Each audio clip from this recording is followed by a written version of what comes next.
I wasn't expecting to have something in common with Roxy Zebek.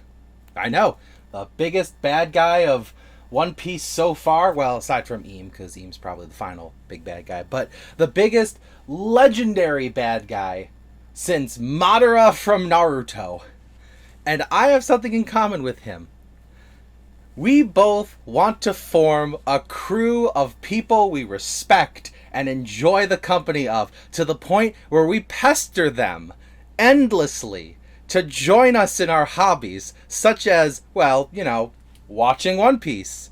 But no, it's not enough. It's not enough to pester them, Rocks, until they are, friendly, on friendly terms with you, watching it. You gotta pester them just a little further and get them to read that manga until they are fully caught up and watching your YouTube videos. Oddly specific thing we have in common. I don't know what Rox's YouTube channel is, but I'm sure I'll subscribe to it eventually. Hello, Internet. I am the hero of Julios, once again with another One Piece chapter summary. This week's chapter is chapter 1155, The Rocks Pirates. This week's art features the Straw Hat crew kind of doing like an acrobatic challenge where there is a ladder bridge going from one building to another, varying crew members in states of fear or excitement based on, well, their usual personalities. You got Sanji obviously offering to carry Nami across. Luffy is swinging high above. Usopp is screaming while holding on to him, and it's just a generally good crew doing crew things. I really like when we get spreads like this. I wish we had more crew interactions between chapters. I'm not gonna lie, I would really like it if after One Piece is officially over, Oda went back and just did things like between, Water 7 or between, Sky Island and Water 7 as they're sailing along the sea, that, we just get like a 5-panel comic of Sanji stopping Luffy from getting into the fridge, or a comic where Frankie explains to Sanji, here's the lock, here's how it works, here's how you get the combination. And then Sanji obviously tells Nami and Robin the combination, but Luffy, in a stunningly high level of stealth, manages to overhear it. And Sanji, the last panel is just a big IOU stapled to the fridge. Just things like that. I think that would be cool. Regardless, though, let's get into the actual chapter itself, which starts off with baby Loki, or I guess small child Loki at this point, standing before the Rocks Pirates. Or, it turns out they're actually not the Rocks Pirates yet. They're just a band of strangers. But Rocks calls upon Loki and he says, okay, so, where's Harold? Because that was what he said at the end of the last chapter. And Loki goes, oh, yeah, no, this is Elbaf, so you're good on that, mister. But my dad's not here right now. You're going to have to just come back later, I guess. And Rox just goes, wait. You're his kid? Oh, this is even better! I mean, you made this so much easier. Okay, so here's what you're going to do. You're going to call out to the rest of Elbaf, and you're going to tell them, somebody come quickly! The son of Harold... what's your name, kid? Oh, it's Loki. Loki is in terrible pain because a vicious pirate attacked him. And Loki, obviously not a big fan of humans, he's like, oh, what do you mean, you dumb human? He goes to attack, to punish this insolent human, this tiny whelp. And the narrator starts chiming in. That's always a great thing in One Piece, is when the narrator starts telling you things. Great moments such as, one-on-one, always bet on Kaido, or when the Straw Hat Grand Fleet was formed and the narrator said, yeah, these guys are going to go along to cause an extremely crazy set of things to happen later. So, yeah, when the narrator chimes in, things get real. Apparently, according to my notes, Rox's attacks with his sword were like hammers and shockwaves. I don't think Rox has the power of the Quake fruit, because, Newgate's right next to him. But he may have some kind of impact-related devil fruit. We don't know if Rox has a power. We know Roger didn't, and Rox was said to be as terrifying, or actually more terrifying than Roger, to the point where Roger and Garp had to team up and beat him. So I'm interested to see why his sword attack does bludgeoning damage. Regardless, he hits Loki pretty badly too. And he goes, well, good job, kid. You made sure I didn't lie. Somebody help! Loki has been horribly injured by a vicious pirate. And that's when, in typical One Piece fashion, we take this flashback and give the flashback a flashback. Because like I said last chapter, sorry Loki, your flashback is being hijacked. So we are interrupting Loki's, because so we had what's going on here with Elbaf and all the craziness going on, and we interrupted Elbaf to dive into Loki's backstory, and we got to about 20 years into Loki's life, give or take, and now we are diving further into Rox's backstory. So that's fun. So let's find out what happened. Things were going crazy in the land of Marie-Joie during that reverie, where a Navy admiral had been attacked by an incredibly powerful pirate. Meanwhile, a bodyguard to another king was accused of kidnapping several individuals, kings no less. And we see that the chaos is ensuing all over the place. Meanwhile, Eam, being the true ruler of the world and possibly immortal, so I don't think Eam's probably any older physically than he was or she was when we last saw them. But Eam is sitting there in the flower room with Gunko. Unless there is a different woman with two colored eyes and a mask over her mouth. This is Gunko. And she doesn't look any older. So maybe the regeneration thing that the God's Knights have is also an anti-aging thing. I mean, it probably goes without saying, but it's interesting. I want to see what is so special about Gunko that Eam not only made her a holy knight, but Eam also kept her as a handmaiden in the sacred room of Marie-Joie. But as Eam is sitting in the flower room musing to Eam's self, Emu says, "Oh, these kidnapped kings must not be used against Mu. I must find a way to prevent them from being bargaining chips. Their lives do not matter to me, though." And that's when a voice calls out to Eam. Mind you, a voice should not be calling out to Eam. The voice goes, "Yeah, no, I could see why that would be a problem for you. Hey, how's it going?" Eam and Gunko both turn to see Rox staring at them. An unprecedented event, narrator is back. An unprecedented event happened that day. One that never happened since. And of course was covered up by all sources of information. An individual snuck into the sacred flower room. That individual claimed to be a worshipper of Davy Jones. Here's the part that I like the most, though, the one that I find the most interesting. He did nothing more because he knew he couldn't. And then, as the narrator finishes, Rox looks Eam dead in the eye, because there's really nothing else to look at on Eam, and Rox tells Eam, "I'll be back someday." And then Rox just leaves. Mind you, we have seen Eam turn into a big shadow dragon thingamajig, and Sabo barely got away. But I will argue that Sabo got away. We keep talking about the Five Elders and Eam like there's some kind of invincible force. And yes, the regeneration is probably the closest part of the argument that they are invincible. But it's nice to see things like this happening. Sabo got away.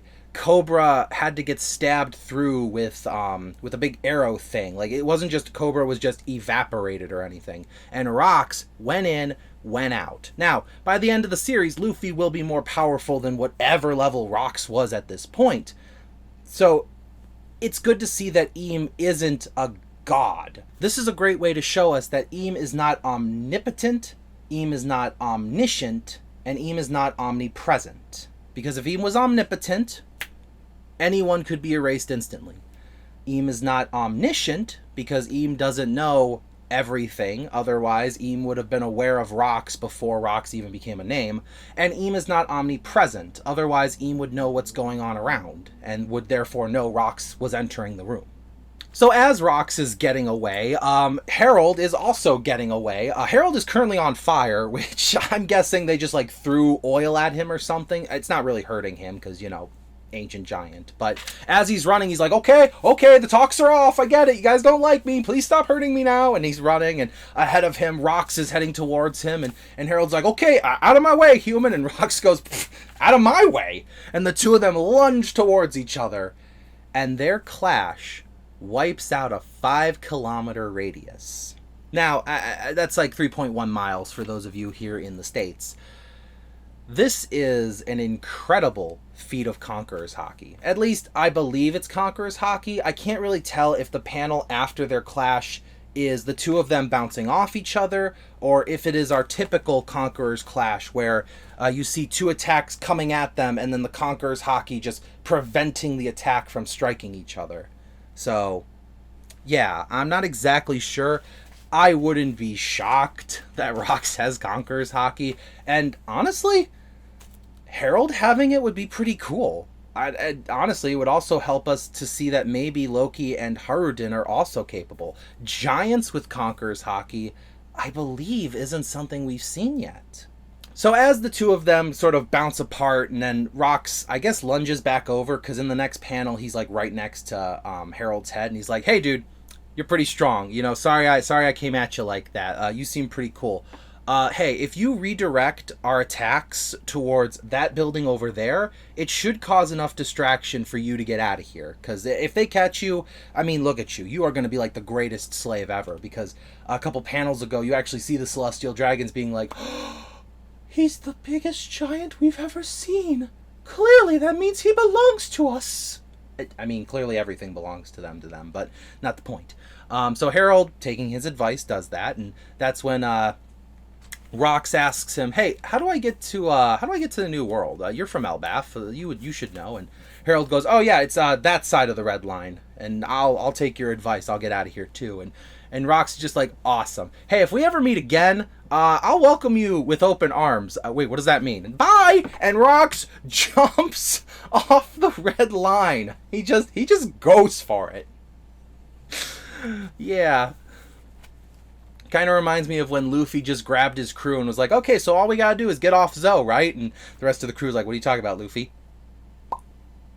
So, after that incident, the Navy Admiral in question, who I'm sure in a question corner, Oda will explain it to us.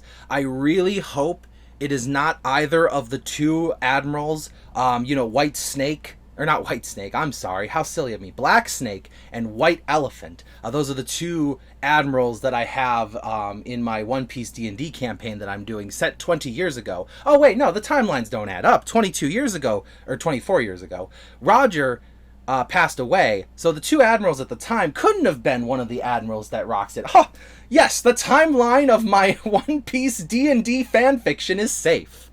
Good job, me. But this admiral succumbed to his wounds. They did emergency medical treatment, but what Rox did to this person was too much, and they died. Mind you, an admiral has never died in One Piece. They have lost a couple fights. Even then, loss is a strong word. I mean, Kizaru was definitely able to get up after his fight with Luffy. I mean, how else did Luffy get fed? And Sakazuki did manage to get up after taking multiple blows from Whitebeard. So we've never actually... And actually, Kuzan, who, not an admiral at the time of the fight, but fought Garp and lived to tell the tale. So admirals are pretty durable. But with this, the chaos he caused in Marijois, and I'm sure a ton of string pulling from Eam, Rox obtained a bounty. And sadly, we don't get to see the bounty because Oda cuts it off right before the bounty total. I'm probably going to guess it's probably, I want to say 4.6, maybe like between 4.6 and 5 billion, because we know for a fact Roger has the highest bounty ever. And I don't think any bounty is going to be above that until Luffy gets a bounty of probably 5.6, because that is the number Oda associates. 5.5 and 6 together form Gomu, hence Gomu Gomu no Mi. It's a fun little pun. But Rox has a bounty now, but no flag. In fact, Rox barely has a crew. However, as a worshipper of Davy Jones, Rox decides to invoke something we haven't heard of in a while. Now, some of you may have forgotten about him. Some of you may want to believe that his episodes in the anime were filler. And some of you need to understand that everything in One Piece comes up again at some point. Oh, I bet you know who I'm talking about now. Let me just bring you three beautiful words together. Davy back fight. Was he the most powerful enemy Luffy ever faced? No. Was he the most interesting person Luffy ever faced? No. Was he a guy? Yes. But was he also a prophet? Foxy stocks are going up, baby, because the Davy back fight is more important to the canon than it used to be now. Because that's how Rox D. Zebek obtained his crew. We're talking Newgate. We're talking Stussy. We're talking, hang on, I got it. Wang Ji, some guy named Ganzui, and Don Marlon. Don Marlon. We're talking the most famous people. I mean, we see these crew members later. I'll get to that in a second. But you also have to remember Captain John, Lin, Kaido. These are all famous and powerful characters that didn't lose to Rox in a fight, mind you. They didn't lose to Rox in a fight. They didn't get paid by Rox. They lost in a Davy back fight. And while we know Foxy cheats in his games, something tells me Rox didn't. And I would love to push the theory one step further. I think the games that Rox challenged them to were their choice. I want to believe that Rox was eccentric and powerful enough to beat these famous pirates at what they're good at. I don't know what those things are. I mean, it could have been like him and Whitebeard had like a facial hair grooming contest, whatever, put them together. But I want to believe that Rox is that cool because we're really shaping up for him to be that crazy. So, after learning this backstory and how Rox got his crew, we do flash back up into Loki's backstory with King Harold talking to Loki. Loki is injured and Harold is comforting him and he says, "Listen, son, I'm really glad you're okay because I warned you not to go down into the underworld like that. The monsters are dangerous. The living conditions are bad. I really wish you would take better care of yourself." Meanwhile, Loki is laying there thinking to himself because he really doesn't say anything to his dad. And he just kind of lays there and he goes, Dad actually came back. Dad actually heard that I was injured and came to get me. No, that can't be it. That's not possible. I must be. It must just be a coincidence. Dad just happened to be in the area. Oh, Loki, it's hard.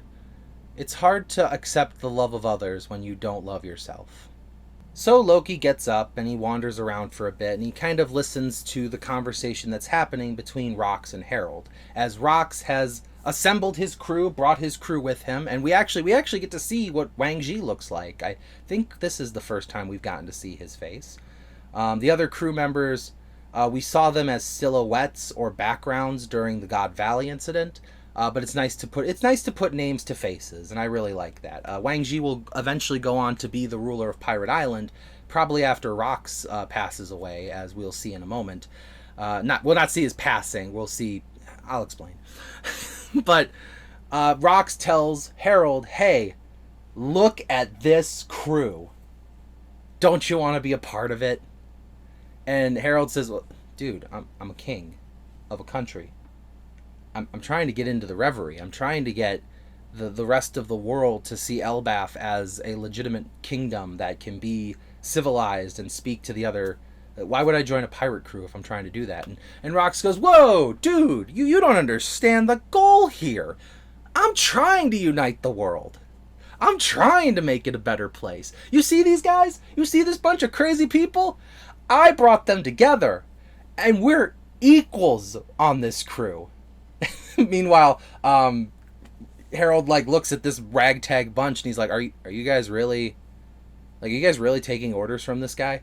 To which Shiki, future Golden Lion, future escapee of Impel Down, future guy who gets his butt handed to him in a movie by Luffy, starts laughing and he goes, "Ha! No, of course not. We're on the same ship together, but if something happened to him, that wouldn't affect any of us. We just kind of go about our lives." And Stussy chimes in and she says, "Yeah, I mean, if something were to happen to him, that would suck. But currently, I just really like his goal. We're going to be rich by the time this is over." And the rest of the crew all chime in their own ways as Rock's listening. He's like, "See? The best of friends and all equals. And you could be an equal too, Harold. You could be one of us. Because I want to tell you a story about a crazy island in the New World. Same where you are, here on this end of the Grand Line. It is a place that they have started to call Pirate Island. And I'll tell you, Pirate Island started off as a massive punishment. This place had no land. This place it had land. It just had barren land. It had bad plants. It had deadly animals. It had no clean water, just rainwater that you had to deal with. And everybody just threw their worst criminals onto this island in hopes that they would all just starve to death or kill each other, and we wouldn't even have to put them in a prison. Isn't that crazy? They call it Pirate Island. They call it Full of Lead. They call it Hachinosu. I call it Australia!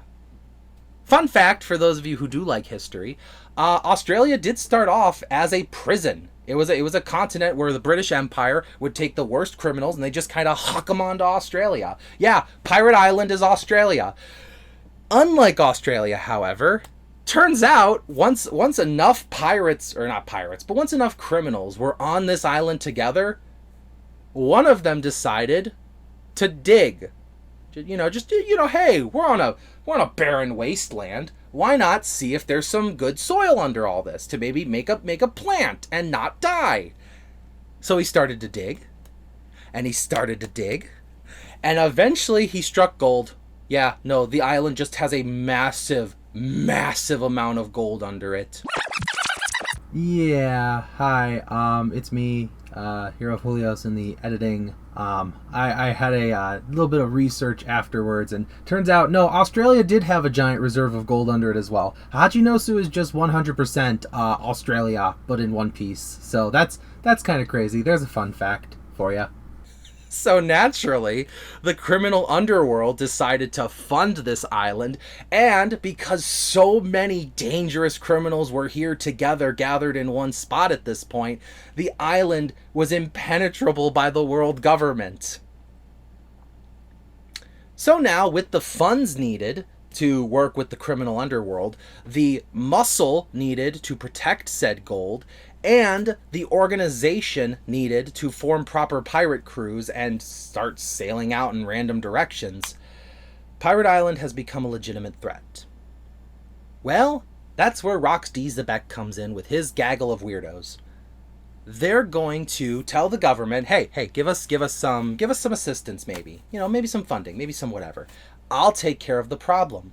I will take over Pirate Island. And then, as he's telling Harold this, as soon as I'm done with that, I will backstab the world government and I will rule Pirate Island. My assumption is eventually Rox does take over Pirate Island, and when he does, eventually he'll be defeated by Roger and Garp, and then that's when Wang Ji will take over after him as the ruler of Pirate Island, eventually to be taken over again by his son, Marshall D. Teach. Which, again, really would like to know where that Marshall comes from. Unfortunately, we don't see that in this chapter. With that funding, with that power, with that island, I will have everything I need to begin my final goal, uniting the world as its ruler. To which Harold just tells him, look, dude, that's crazy. That's absolutely insane. No one man can rule the world. Plus, you're already challenging the world government as it is. And Rox says something kind of smart for a man crazy enough to declare that they want to rule the world. Personally, I don't think anyone can rule the world because the world is too big. Even if you have the most elite soldiers, you lose in terms of just being able to organize everything. And I doubt Rox has a degree in any sort of economics, so it's just going to fall apart. But hey, for a couple hours, he will rule the world. But Rox does say a pretty intelligent thing that Harold, yeah, that's kind of the point. The world is massive. No one can rule it forever. But I might as well take a turn. Eventually the world government's going to fall apart. And when it does, I'll take over the world for a bit. So even as mad as he is, there is some sanity to his words. He doesn't want to rule the world forever. He just wants to rule the world. So with that, Harold declines. He, moves on with the rest of his crew, and they all kind of head out, but not without inspiring Loki. Loki listens to those words, and you actually see him whispering to himself, "The world."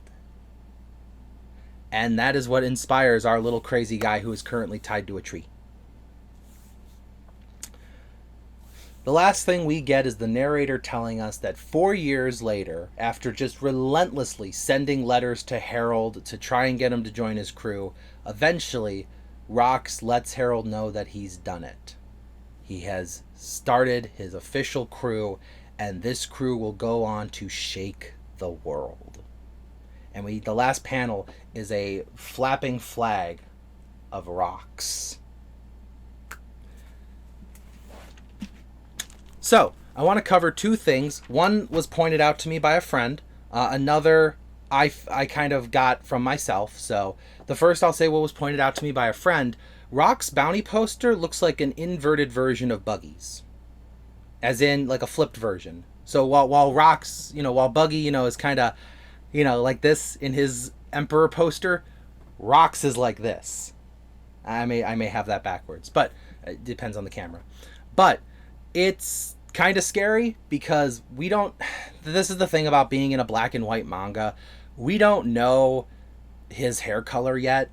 As it stands right now, it looks black and white, but everybody assumed Figurland Garling's hair was red, and then the anime showed he was blonde, and that was kind of off-putting. That was confusing.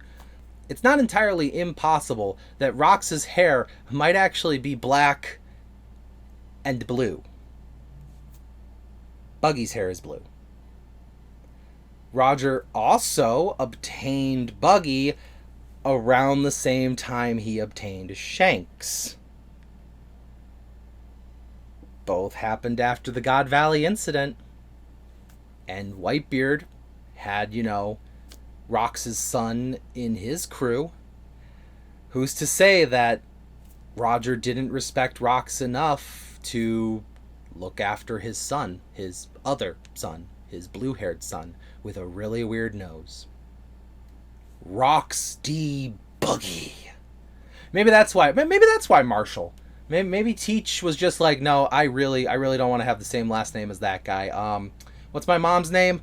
Oh, Marshall D. something? Yeah, I'm taking that. I'll keep the D because that's my dad has that, or maybe his mom has it too. Who knows? But yeah, Marshall sounds way better than being associated with Buggy. Only to find out many, many years later, as he's looking at the wanted poster, doesn't even go by that name. I could have been Rox D. Teach, but it's already on the wanted poster, so I guess Marshall it is. Regardless, there's a theory out there that Rox is Buggy's father. Personally, maybe. We're at a point in the story of One Piece where I really wouldn't be shocked. I mean, Shanks turned out to be a celestial dragon. That was something that was a big theory that was going on around for a very long time as well. So I guess for now, until proven otherwise, I would accept that theory, but it's not like one of my favorites.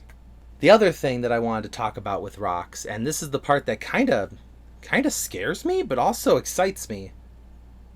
I get huge Luffy vibes from this guy. Like, Rox is a lot like Luffy. Really think about it. I'm not talking about just jumping off the red line because it's funny. He declared war on the world government. He gathered a bunch of powerful pirates and seized them as his equals. And he has a penchant for just staring at someone and saying, hey, I want you to join my crew. And when that person says no, much like Luffy, Rox responds with, well, why not? Being a pirate would be wonderful. And then the person says, no, I've got this dream. I've got this goal that can't be achieved unless I focus entirely on it. And then Luffy goes, Well, sure, yeah, take the dream with you. You know, come on, we'll get your dream done while I'm the Pirate King. And if you look at the followers of Rox, they don't hate him. I mean, they're not like Luffy's crew where I'm pretty sure most of them would die or get heavily injured for him at least. Rox's crew is more on board with just abandoning him if he becomes inconvenient, but, you know, they are the bad guys. Rox is a bad person at the end of the day, at least as far as I can tell so far. He did murder an admiral, but then again, we don't know why. Maybe the admiral was going to kill a little kid, and Rox was like, not on my watch. So, we'll have to learn more about the guy. Overall, though, Rox does have a lot of Luffy-like qualities, and that is just as terrifying as it is exciting. Regardless, though, let me know in the comments below what you think is going on, because it is kind of crazy. Again, I will say, Foxy, don't sleep on anything that happened. I'm gonna have to do some rereading and see what else could become canon later. Maybe Gaimon was a member of Rox's crew, and they left him behind on the East Blue, my mistake. But as always, thank you for watching, and I will see you in the next video. This is the Hero of Helios, Xing out.